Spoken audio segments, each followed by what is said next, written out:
عربة ما جرى قوم معكم فكر قبل ما تتكلم جد سيقلان دبتشون درتي يادي جرلال وانتو كدلقون درت اتيادي يجرون مغارات سيقلان ati waan sandala gundura dura maaliif diyan amma as deebitee kana ujoolleen shamarranii viidiyoo keessan dhiiramantanii suuraa keessan maarree gotanii maarree keessan.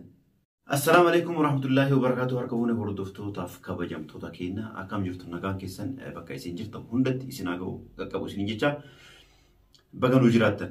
Arras deebinee walitti dhufnee jirra jechuudha. Wanni dhufeef arra osoo gara sanii hin dabrin Rabbiin guddaan uummata keenya ka suudiitti rakkachaa jiru ka iddoo garagaraatti rakkoo guddaa keessummeessaa jiran kana jechuudha. Rabbiin guddaan nagaan biyya isaaniitti isaan agalchuu du'aa hin dagatinaa isin jecha du'aa numattu walii godhaa numattu wal qabaa numattu wal gargaaraa numattu waa hunda wal bira dhaabbatee jechuudha. Kanaafuu akka hin daganne ijoollee sana bakka jirtan hundatti amantaa hordoftan hundaan namni hunduu amantaa ofii hordofuun akka du'aa gootaniif gamanumaan kabajaan isin gaafanne jechuudha.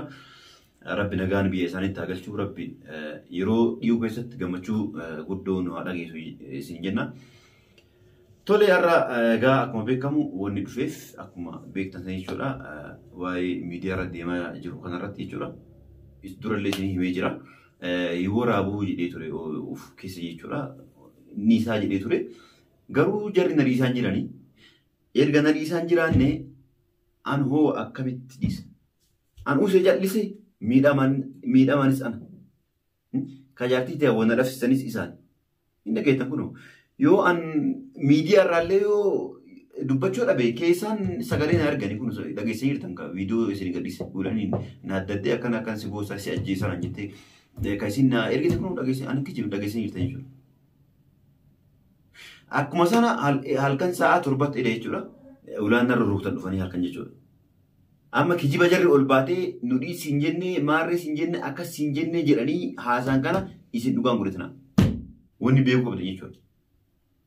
Achi duuba deebi'anii jalaan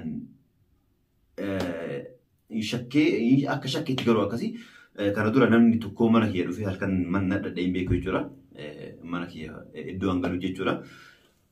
Sa'a sanatti namni ulaa baay'ee rurrukutanii anuma jal'ise maaliif sa'aan biyya namaati biyyi kun biyya namaati halkanii osoo guyyaa ta'e immoo iddoo barbaadanitti yoo nama matanii dhagaa fi bakka ta'etti rakkoon qabu san walii gallaanii gallee taa'u jirra. Garuu halkan eda akkuma dhaalatu san jechuun kuulanii akkuma akkas siboo sanaa jettu san nama na ergitee harkaa fashaayaa jira jechuudha. Hin taaneef dubbichi hin taaneef. Ammas taanaan jabaadhuu itti fufii siin jedha kuulanii dhageessaami. Jabaadhuuti itti fufii hajjii jechuun nama waan akkana kana harka akkana laatu miti. Nama waan xixiqqoo akkana tana iddoo kennuuf miti si gale. Waan dhufa malee ilma dhiiraa tokko kanaaf bakka takka illee kennu jechuudha warreeti. Abraa immoo suuraa kenna ciccirtaa suuraa kenna maal gootaa suuraa kenna maal gootaa jettee jirta. Kuulee nageessa suuraa miti ganaa si'ii tana bakka 12 ati jiru ta'a. Jaalattee jibbite. Bakka 12 akka lukkuu itti bililii itti baasan gartee bakka 12 adda si baasu ta'a bakka 12tti. Ati yamanii poolisii yookaan durriyyee na bitteemi ani yamanii leessitti hin bitu durriyyee leessitti hin bitu waan si bitu anumatu beeka akkasi godhu anumatu beeka si galan araba maal godha si bitaan ishee miidhaayu kuulanii nama bitaan kuulanii ansitti nama bitaan. Ati nama tokko miti nama shanii miti nama kudhanii nama waan feetan fidu waan feetan fiduu hin dandeessa. Akka ati ofirraa dhorkuu fi akka godhee ofirraa deebisu anatu beeksisan rakkoon qabu waan akka yaadii. Jiitti durriyyee bitee isa miidhaaf si galame durriyyee hajjii kana bitee hajjii kana miidhaaf ofii keetiin miidhamne. Ani yoo barbaadde bakka ati raftu sanii halkan sa'a 9tti akka gurra ta'e lamaan qabanii gasbaan si goisa. Si gala. akka halkan sa'a sagali bakka ati raftu sanii gurra lamaa akkanatti ilaali kun asiin si qabee kun asiin si qabeeti akka ati dhalatteen kararratti akka si baatan si goosisa garuu of kabaji an callisee jira keessa dhuftee nan tuttuqin miidiyaa irratti ol baatee afaan hin baniin si galee ana mooluma galatti akkam taanamee maarsii goona akkam maarsii taanu fitaa akka maarii taanu fitaa akka maarii taanu fitaa jechuu jirta sagalee kana dhaggeeffannee walitti deebiin. Maal feetamee naayin taa'ee jenneetuma sakadachaa si dadhabnee jira. Sakadannee taa'ee jennee akkam feetamee akkuma ati feetu sanuu hin dhabneewu akkuma ati nu ta'e jettu sanuu hin dhabneewu akkam akkasii taanu feetu nutti himadhume. Tole dhageessanii jirtanii akki an barbaadu galee. Akki an fedhu an akkanaan beeku akkana xawaalii itti aramni an xawaalii san beeka ammas taanaan ijjannoo kiyya ka jalqabaa san hin jijjiirreen si galaami hin jijjiirree yoomiyyuu hin jijjiirus ijjannoo keessummaa jechuun keessan ijjannoo kiyya miidiyaa gubbaa baatee mana kiyya dhuftee bakka an jirutti tokkoffaa hordoftoota keenya dhiifama ol baatee ana balleessitteeti dhiifama gaafachuu si galee lammaffaa anaa kana mataana dhungattee miidhaa dhungattee dhiifama na gaafachuu kanan gootu taanaan gonkumaa wanni ta'u hin jiru si galee wanni ta'u gonkumaa hin jiru waan feetan naffitan an jaartii ta'e erga addana baaftanii jaartii ta'e walitti nafne maqaa keetti nafne an hundaa ba'ee jechuudha laal si galee an hundaa ba'e akkuma ana hundaa na baaftan kana isiitii hundaa baatan malee tokko du'ee tokko nyaatu jedha caalu jiruutii na balleessanii ofii jiruun jiraattan yoo akkasii galu taate nyaadhuutti dhugi kuulaniif roozaat ammoo anka jedhu wannummaa akkana si boochisu jiru kun maalidha mistira basa jennaani duuba ka akkana boottu mistira kee ol baasaa sagalee si dhageeffannee walitti deebiin.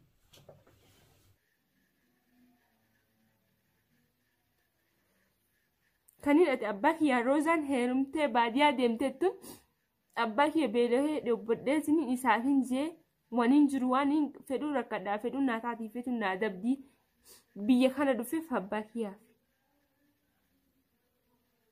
Deebitee ati roozaan abbaa roozaan deemtee wanni ittiin abbaa kiyyaaf maal gochuu abbaa kiyya na baasa saddaan na baasta abbaan kiyya ammoo dhugumaan si'a.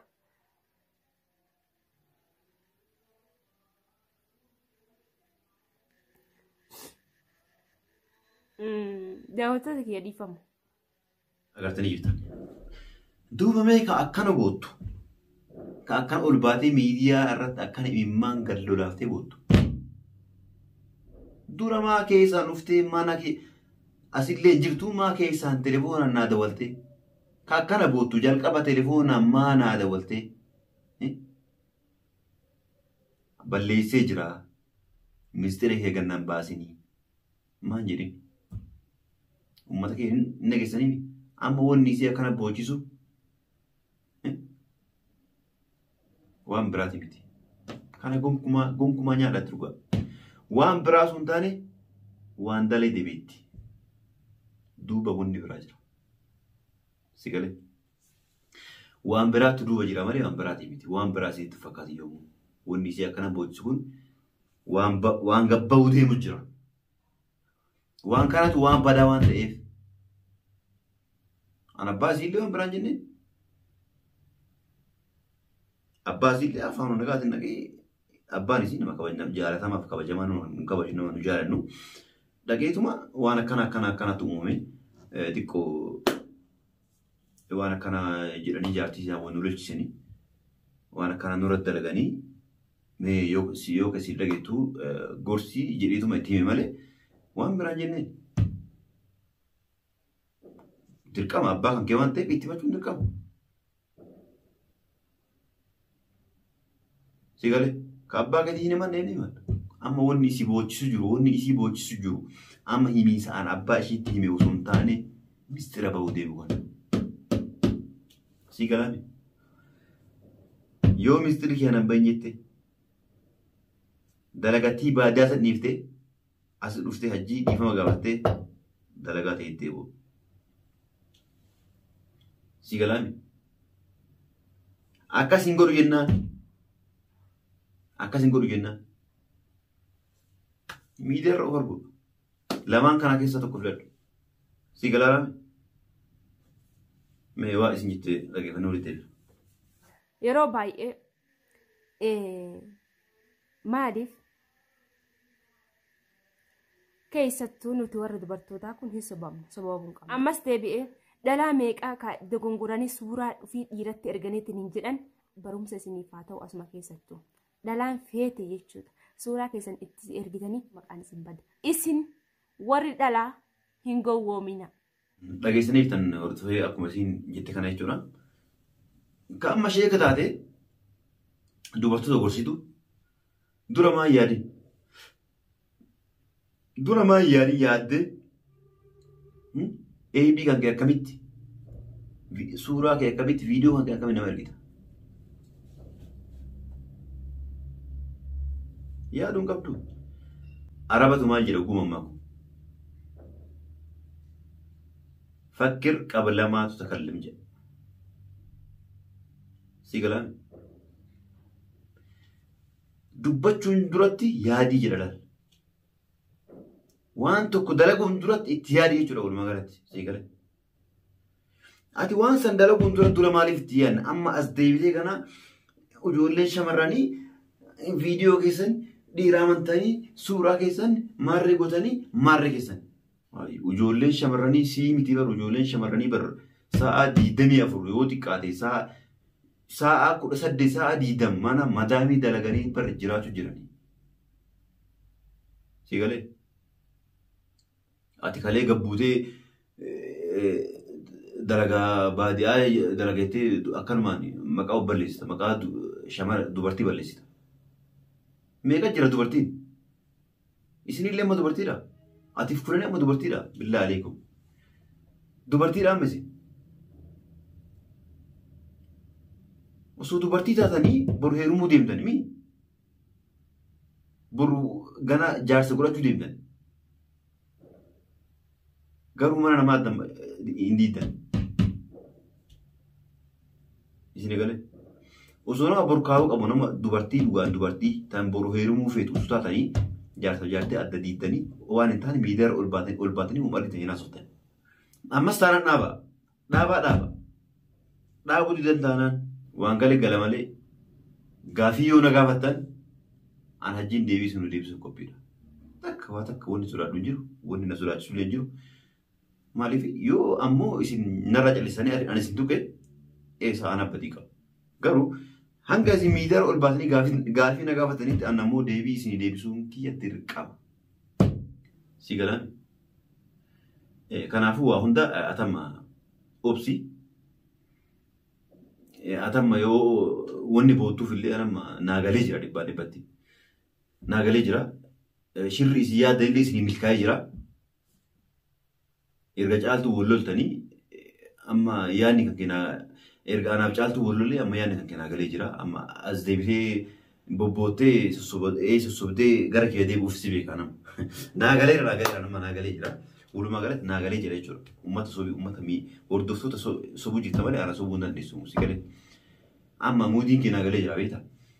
Kanaafuu waa hundaafuu jechuudha. Of kabajaa. Ammas akka nama tokkotti isinitti maa. Ana wajjin yoomiyyuu amma booda kuulaniif rooza. Amma booda an akkan ija baddee isin ilaalu. Ija baddee namaanatti fakkaatan. Miidhuma kiyyaa sirriitti naqabu tole. Si galaan dhiifama godhaa isin dheeresse. Uummata kana yookaan isin dhaga'uu meetti maadha. Anamma mataan dhukkuu jirallee waa hundaafuu karaa biraatiin illee xiqqoo waan biraa keessa jira. Asiin illee jarri na dhiisuu diddeerti. Kanaafuu yoo kasin raganii itti maala yoo didan ammoo gaafii nagaafannan an deebisuuf yoo qophiidha. Waan hordofanii baay'ee galtooma kabajamoo ulfaadhaa isin jenna nagaan nu bula.